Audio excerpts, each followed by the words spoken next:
So we're gonna kill his Shifting Ceratops, kill his Sledge Scorpion, kill his Paradise Druid. So he basically just wiped his field there. That's a supreme play, indeed. And then we're in for 6.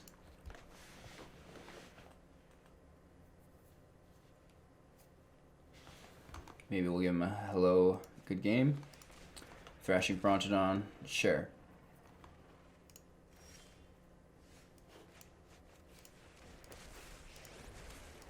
Not to brag, but I'm totally the best pyromancy student. Hey, these little guys are great. 2 attacks only.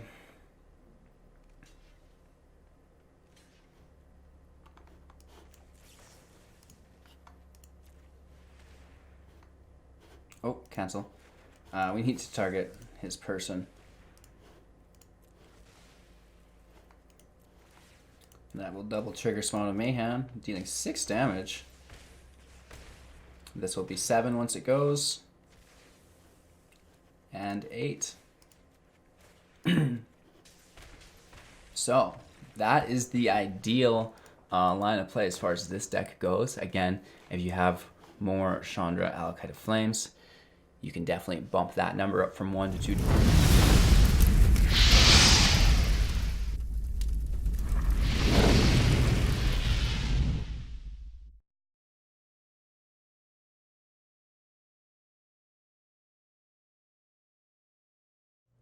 Hey, welcome back. Thanks for taking the time to watch Hello Good Game. Today, we're continuing on with our MTG Arena Beginner Guide deck series, where we are looking at decks that consist of 6 rares, 1 mythic. So it should be pretty attainable for most new beginner players. Today we are playing Budget Rakdos. We're really continuing to utilize Cauldron Familiar along with Witch's Oven. This is just an amazing combo, and then we've also incorporated Claim the Firstborn.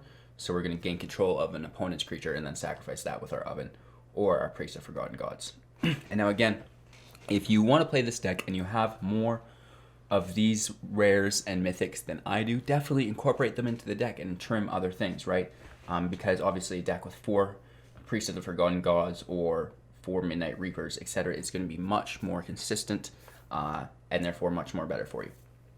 When we break down the deck card by card, we have 4 Cauldron Familiars, 4 Claim the Firstborns, 4 Witches' Ovens, 1 Priest of the Forgotten Gods, 4 Heartfires, 1 Mask of Immolation, 4 Angrath's Rampage, 1 Ayara First of Locthwain, 1 Midnight Reaper, 2 Plaguecrafters, 1 Chandra, Acolyte of Flame, 1 Judith, the Scourge Diva, 4 Mayhem Devils, which is another huge benefactor of playing Rakdos, because when we're sacking our cats, we're going to be getting that additional damage in with our Mayhem Devil.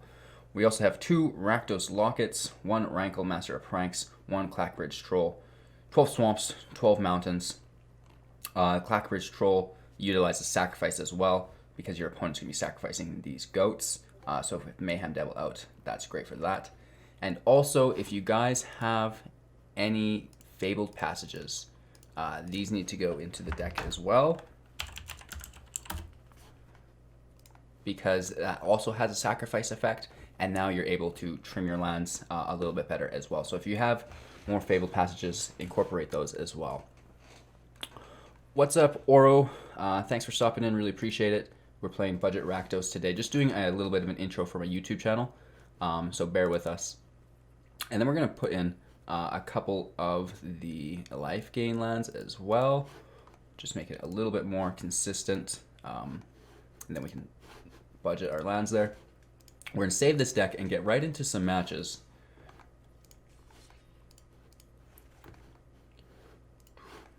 And again, I know we've really been playing this cat a lot lately with Witch's Oven, but it is just such a powerful combo that's easily accessible to everybody. It's 8 commons. I know you all have that, so definitely check out Cauldron Familiar and Witch's Oven if you want to just break the meta apart. And again, you can combine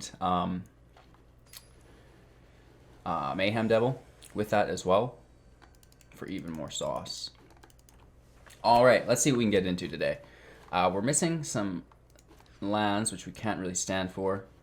And now we pull into an actual ideal draw. We're going to keep this. We're going to toss our Rampage. It is nice to have, but at the end of the day, that's all right. Magic the Gathering is a trading card game. I've been around since '93, so like a long time. And yeah, you'll see me playing it here. All the cards just say different things, I suppose, and do different things based on what they say. And you and your opponent each start at 20 life. And you take turns back and forth, right? You draw one card each turn. Obviously, you can draw more than that if the card says, or like you have a card that says something about that. But yeah, it's just like, I guess, Pokemon, if you will. But maybe I don't know if Pokemon came first or not, but I definitely like Magic more than any other card game. So we're going to sacrifice our cat here. So we're going to block our Cauldron Familiar. And then we're going to activate our oven, sacrificing our cat. And now that we'll have Chump blocked his Scorch Spitter, which is great. And now we can get our cat back out there.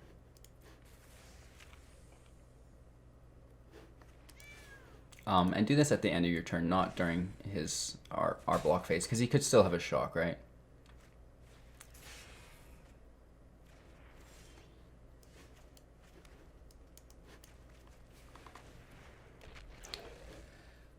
So now we've got our Spawn of Mayhem out, which is really quite great. We're going to attack with our Cauldron Familiar because we can. We can still probably block with our Mayhem Devil. I call him Spawn of Mayhem sometimes, but yeah. The Mayhem throws me for a loop. We're just going to take it, if you can believe that. No blocks here. Well, actually, we will block. We're going to block his Scorch Spitter, see what he does. And then if he goes to kill us, we can just use our oven, right? Because we do force the removal. And then he goes to use a shock. Which is, honestly, less than ideal. And we're going to kill his Dodger.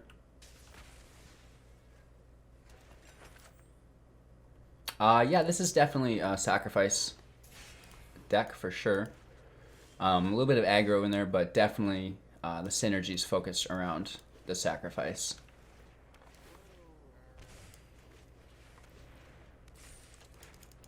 Today, anyways, we play a new deck every single day for you guys, and then we're just trying to help educate beginners and get them attracted to the game, etc., right? But there's many different kinds of decks, like literally anything you could imagine. So we're going to sacrifice our cat again. And then Judith will actually deal damage now as well. Good game. He can't handle it. He sees where the road ends here, so he's going to pack up.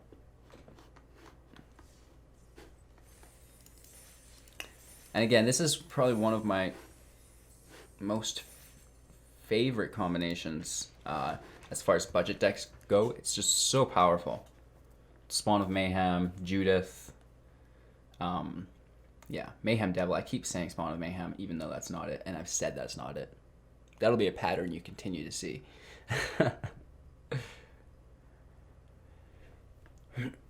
So, one win. We're resisting playing the new Star Wars game.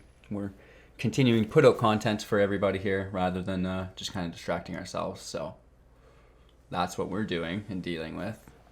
Normally we want both of our lands, but we actually have a pretty nice hand, even though it's mono black. What makes it different from other card games? Well, which other card games? Are you talking like Hearthstone? Because I wouldn't maybe necessarily even consider that a card game, but I get how people do. There's no hero. I guess most other card games have like a hero, like I guess Hearthstone and Runeterra and Gods Unchained and all those games all have like a hero or like a main character that you play. And here, like, my avatar is Bolus or whatever, and he's got a Johnny, but they don't do anything aside from that. They're just cosmetics. So the game is strictly reliant upon your deck. And then I guess there are different game modes too. So like maybe Brawl could be considered something similar to Hearthstone more, because you do get the commander, but then again, your commander is, again, just a card that you always would have access to. So, again, not quite. It was originally invented by a gentleman with a doctorate degree, which not all games are, so it's pretty in-depth strategy-wise, and they've really just been building upon a great foundation for so many years that it's pretty finely tuned at this point. It's great. I think we forgot to activate our oven last turn, so we're going to put in a stop timer on our opponent here, or a stop phase. I don't know what you want to call it. Just a stop, I guess.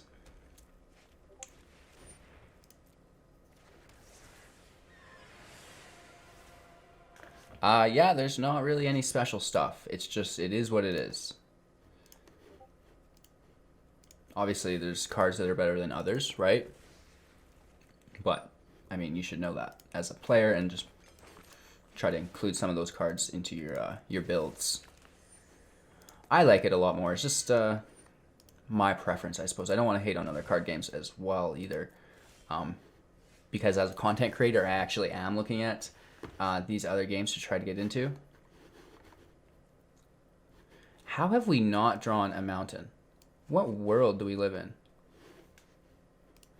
Crazy, crazy, crazy stuff. We're going to throw our Plaguecrafter out just so he sacrifices his Kefnet. And we're probably going to sack a cat, actually, and keep our Plaguecrafter out.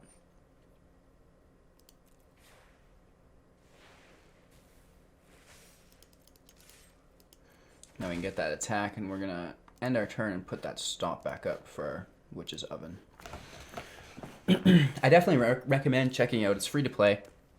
I guess it might be a little slow to start, but the way that they've engineered the free-to-play program, it's very, very good. Shoot. I'm going to sack another cat, if you can believe it. And then we're not going to sacrifice our Plaguecrafter. We're just going to hit him for 3, right? Still looking to draw a mountain. It is definitely not on PlayStation 4. It's solely on Windows, which is, I think, cool. I'm a PC gamer, right?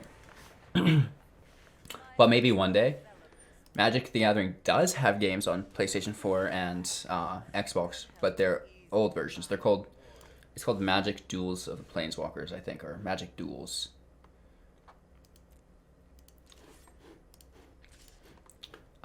So we've really not drawn a mountain this entire time, and we've now worked ourselves into an awkward situation.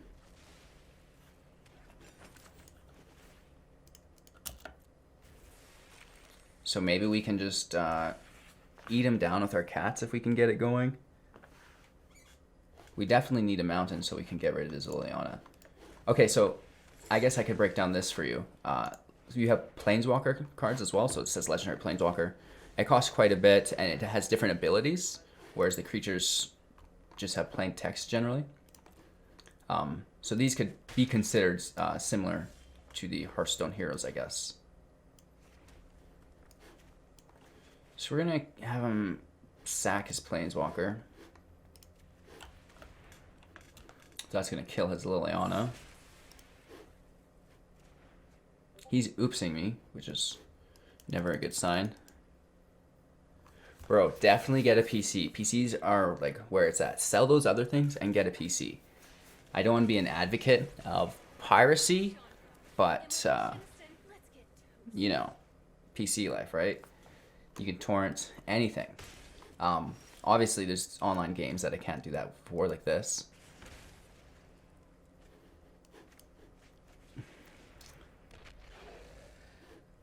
If I can stack Mayhem Devils, that might be alright. He's going to take my Heartfire. Thought Erasure allows him to discard a card from my hand. For me. Hey, thanks for following me, bro. Really appreciate that.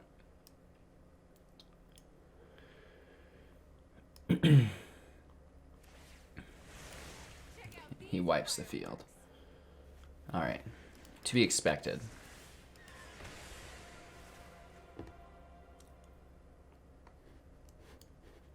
Again, maybe we'll withhold the fact that we're sitting on a Judith. Try to pull that Witch's Oven.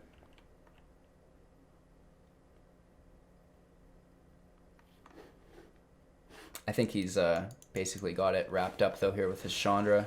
Make some more room to fight in. Yeah. And then he plays a Bolos on top. We'll give him the good game and pack up there.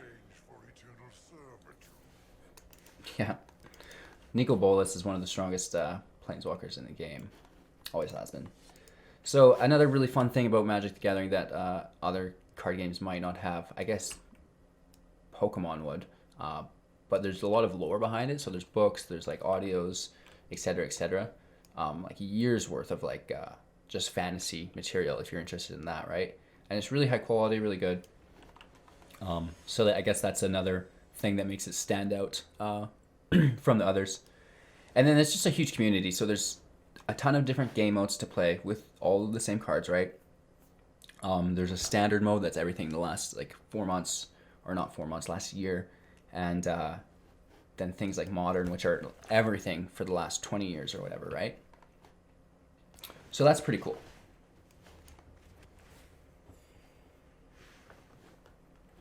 Because a lot of these games you fire up and there's not really any backstory to the whole environment or universe, which is cool to have sometimes. We're kind of taking it slow, playing our tapped lands. Passing our turn.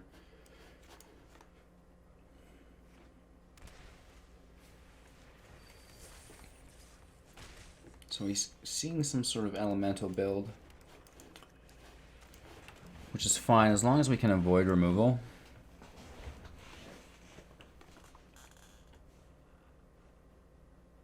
Like if he ramps into a Nissa, that's okay because we're having him sacrifice it.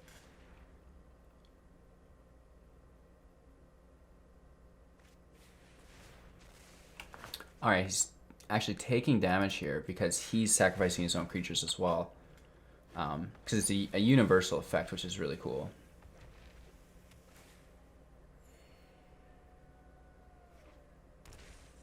Paying life for that as well.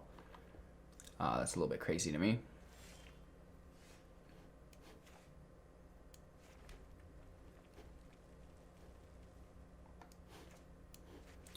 Let's get another Devil out.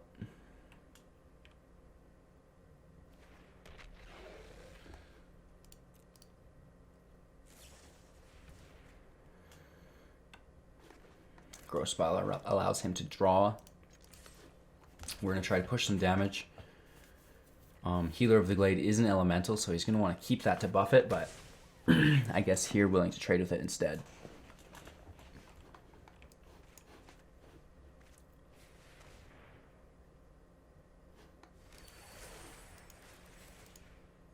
That's a really cool combo. It's not a card you normally see used, so I'm pretty pleased with that.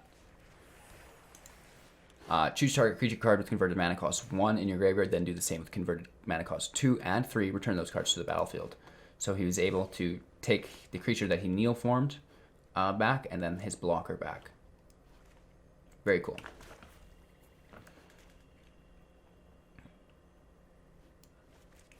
Let's toss that out. We'll grab our Mask of Immolation as well.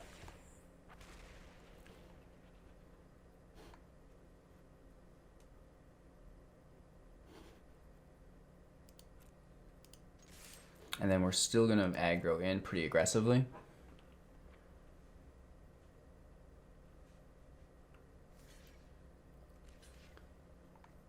Just allowing us the opportunity to re-clear the field, which is always great.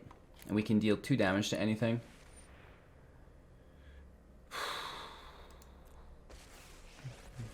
We just got away from this card. And we see it here again. So we need to kill his Risen Reef, right? We need to deal a 2nd damage there, and then maybe another to Chandra, I think. Okay, jeez, enough. I've always wanted to make a really big fireball. So Let's just have him sacrifice his Planeswalker again. We do have an answer for it, but she just deals so much damage, or has such an impact when she enters the battlefield. And really, yeah, we're not doing anything there.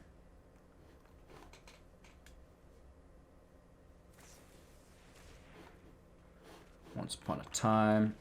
So this is quite cool. He's going to play Yarok the Desecrated, which is another absolutely bomb card. Death Touch, Lifelink. When a permanent entering the battlefield triggers, it triggers an additional time. So you see the healer just triggered twice, which gave him 6 life, which is pretty cool. Oh, it's 3 or less. I forgot about that. So let's take the Leafkin Druid, I guess.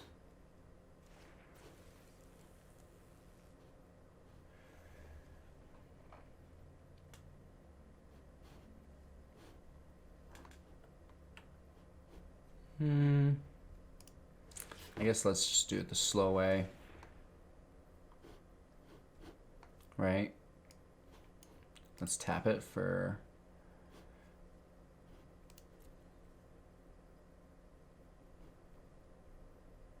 We're going to tap it for mana and then sacrifice it.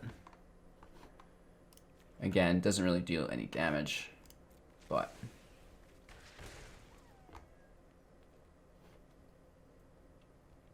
is what it is. And I think because of the stack, we could have killed his Yarok the Desecrated. That's just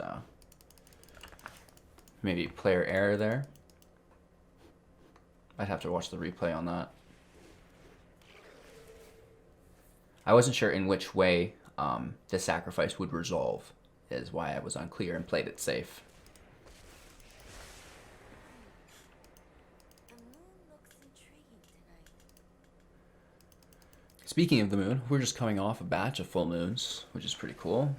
The past is never forgotten. I'd say we've basically lost this match. Yarok the Desecrated just provides so much value. Let's go ahead and scoop up here. And let's try to get one more in. Here I am talking hot shit about how great budget Rakdos is in the meta, and then we're just getting eaten alive. Good times. That's kind of what happens sometimes when you go to record, though, right?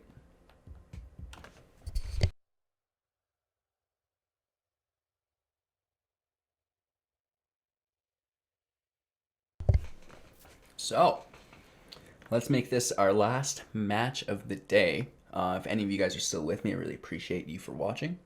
Make sure to go ahead and like this video. Maybe leave me a comment. Let me know what you thought. And then if you're interested in maybe winning some free gems, go ahead and subscribe to the channel.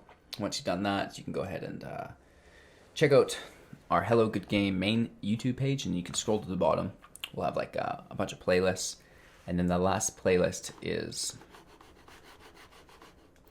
gem giveaways. And you can familiarize yourself with all of the ins and outs of that there.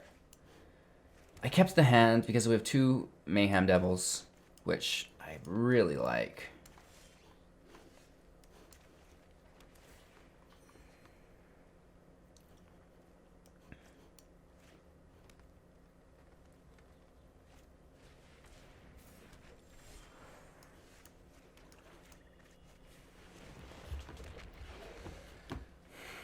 That's all right. So Mayhem Devil works really well with Chandra. But now we're in a weird position of if he has a Questing Beast or not, right? Because Questing Beast will ruin our Chandra.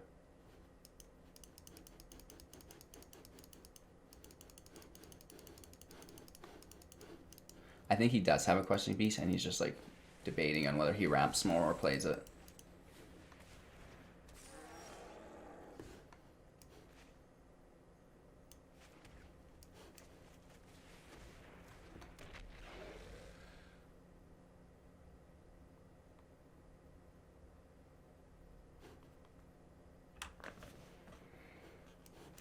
Let's just get a little bit of extra damage in right now. Right?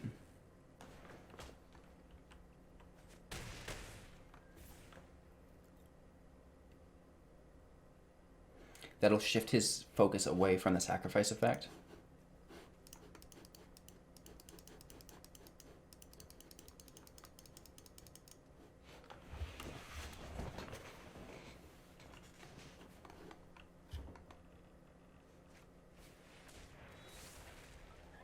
Shifting Ceratops is not bad. Really great card. It actually outpaces me quite a bit. I don't really get that. I'm not looking to attack anymore. No blocks taking the damage.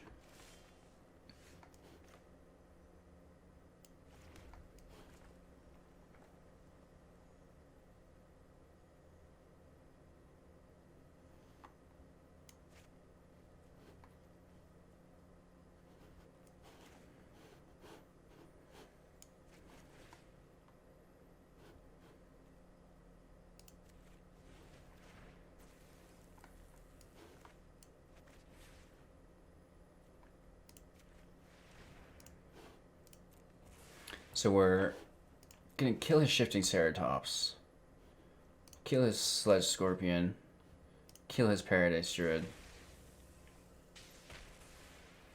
So he basically just wiped his field there. That's a supreme play, indeed. And then we're in for 6.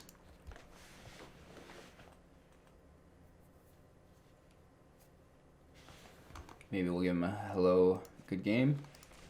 Thrashing Brontodon, sure.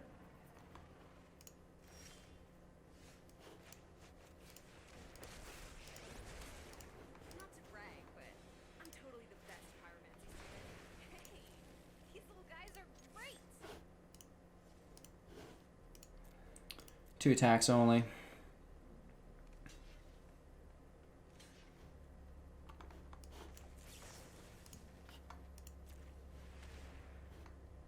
Oh, cancel. We need to target his person. That will double trigger Spawn of Mayhem, dealing 6 damage. This will be 7 once it goes. And 8. So that is the ideal line of play as far as this deck goes. Again, if you have more Chandra, Acolyte of Flames, you can definitely bump that number up from 1 to 2 to 3 to 4 if you want. Obviously, it would only help the deck. And with that being said, that's all for us today, you guys. Thanks for watching. I really appreciate it. Don't forget to like, comment, and subscribe. And we will see you all again tomorrow with more Magic the Gathering Arena budget deck videos for beginners. So, take care, have a great day, and we'll see you tomorrow.